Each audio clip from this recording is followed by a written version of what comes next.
उत्तराखंड में आदमखोर का खतरा, पिंजरा लगा पर चंपत हो गया शिकारी।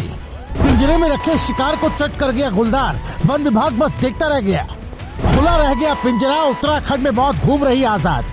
उत्तराखंड में आदमखोर का आतंक, रात की खामोशी में गूंजती एक दबी दबी दहशत। और इसी डर के बीच सामने आई एक ऐसी घटना जिसने पूरे वन महकमे को शर्मिंदा कर दिया। क्योंकि इस बार आदमखोर गुलदार पिंजरे में फंसा नहीं, पिंजरे को ही चकमा देकर चंपत हो गया। हाँ, आप बिल्कुल सही सुन रहे हैं। शिकार पिंजरे में था, गुलदार पिंजरे में घुस भी आया, शिकार को चट भी कर गया, लेकिन पिंजरा वो तो बंद ही नहीं हुआ। चंपावत जिले के बाराकोट ब्लॉक का धरगड़ा गांव, वो गांव जो पिछले 3 दिनों से मौत की परछाई में जी रहा है। 9 नवंबर की सुबह स्थानीय ग्रामीण देव सिंह अधिकारी घर से शौच के लिए निकले थे, लेकिन वापस लौटकर घर नहीं आए क्योंकि रास्ते में मौत घात लगाई बैठी थी। आदमखोर गुलदार। हमला इतना तेज, इतना खतरनाक कि पूरे गांव में दहशत फैल गई। लोगों ने बच्चों को बाहर भेजना बंद कर दिया। स्कूलों का टाइम बदल दिया गया। शाम ढलते ही गांव सुनसान हो जाता है। घटना के बाद वन विभाग ने 3 पिंजरे लगाए। उम्मीद थी कि अब इस आदमखोर का खेल खत्म होगा, लेकिन जो हुआ उसने सभी को हैरान कर दिया।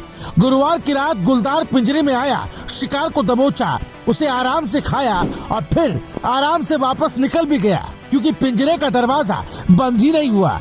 दरवाजा आधा खुला था, लॉक फेल हो गया और आदमखोर हंसता हुआ जंगल की ओर लौट गया। ये घटना पता चली जब सुबह ग्रामीण पिंजरे के पास पहुंचे और देखा शिकार गायब। दरवाजा आधा खुला, अंदर पंजों के निशान और बाहर डर का सन्नाटा। ग्रामीणों ने साफ कहा, अगर पिंजरा बंद होता तो आज गांव में शांति होती, लेकिन यहाँ तो दरवाजा ही नहीं बंद हो पा रहा। लोगों का गुस्सा जायज है। एक तरफ गाँव में मौत घूम रही है, दूसरी तरफ वन विभाग के पिंजरे में तकनीकी खराबी है। गांव वाले कह रहे हैं, ऐसे पिंजरे किस काम के? आदमखोर के मुंह में शिकार डालकर उसे वापस जंगल भेजना है क्या? काली कुमाऊं डिवीजन के रेंजर राजेश जोशी ने स्वीकार किया कि दुर्भाग्यपूर्ण रहा। गुलदार अंदर तक घुस गया, लेकिन दरवाजा लॉक नहीं हो पाया। उन्होंने ये भी कहा, गुलदार को पकड़ने के लिए पूरी टीम लगी हुई है। ग्रामीण सतर्क रहें, हम हर कोशिश कर रहे हैं।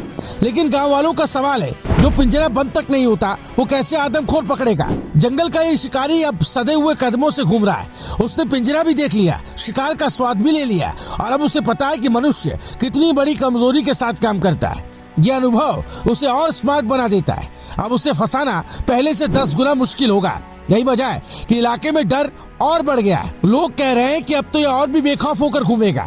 इलाके के स्कूलों ने बच्चों की सुरक्षा को देखते हुए टाइम बदल दिया। सुबह जल्दी खुलने वाले स्कूल अब देर से खुलेंगे। कई परिवारों ने बच्चों को बाहर निकलने से मना कर दिया। महिलाएं अकेले नहीं निकल रही। गाँव में शाम के बाद दरवाजे बंद हो जा रहे हैं। मोबाइल पर एक ही मैसेज आ रहा है, अंदर रहो, आदमखोर घूम रहा है। वन विभाग अब दोबारा पिंजरे लगा रहा है, लेकिन इस बार एक सवाल हवा में तैर रहा है, क्या इस बार पिंजरा बंद होगा? क्योंकि लोगों का भरोसा डोल चुका है और आदमखोर अब ज्यादा चालाक हो चुका है। अब कुछ बड़े चुपते सवाल जिन्हें नजरअंदाज नहीं किया जा सकता। सवाल कि क्या वन विभाग इतने संवेदनशील इलाकों में खराब पिंजरा लगा रहा था? अगर दरवाजा बंद नहीं हुआ तो जिम्मेदार कौन? क्यों ऑपरेशन के उपकरणों की जांच पहले नहीं हुई? क्या गांव में रहने वालों की जिंदगी सस्ती है? क्या आदमखोर को खत्म करने की इजाजत दी जानी चाहिए? कब तक पहाड़ों में इंसान और जानवरों की जंग ऐसे ही चलेगी? जब तक आदमखोर पकड़ में नहीं आता, धरगड़ा गांव की हर रात एक परीक्षा है। हर कदम जोखिम, हर आवाज खतरा और हर सुबह एक नई उम्मीद। अब वन विभाग पर सिर्फ जिम्मेदारी नहीं, पूरे गांव की सुरक्षा का भरोसा टिका है। अगर आप भी चाहते हैं कि ऐसी लापरवाही का सच हर किसी तक पहुंचे और ऐसे गांव की आवाज कहीं दब न जाए, तो वीडियो को लाइक कीजिए, जितना हो सके शेयर कीजिए, नीचे कमेंट में अपनी राय लिखिए और चैनल सब्सक्राइब कीजिए, क्योंकि आपकी एक क्लिक किसी की जान बचा सकती है।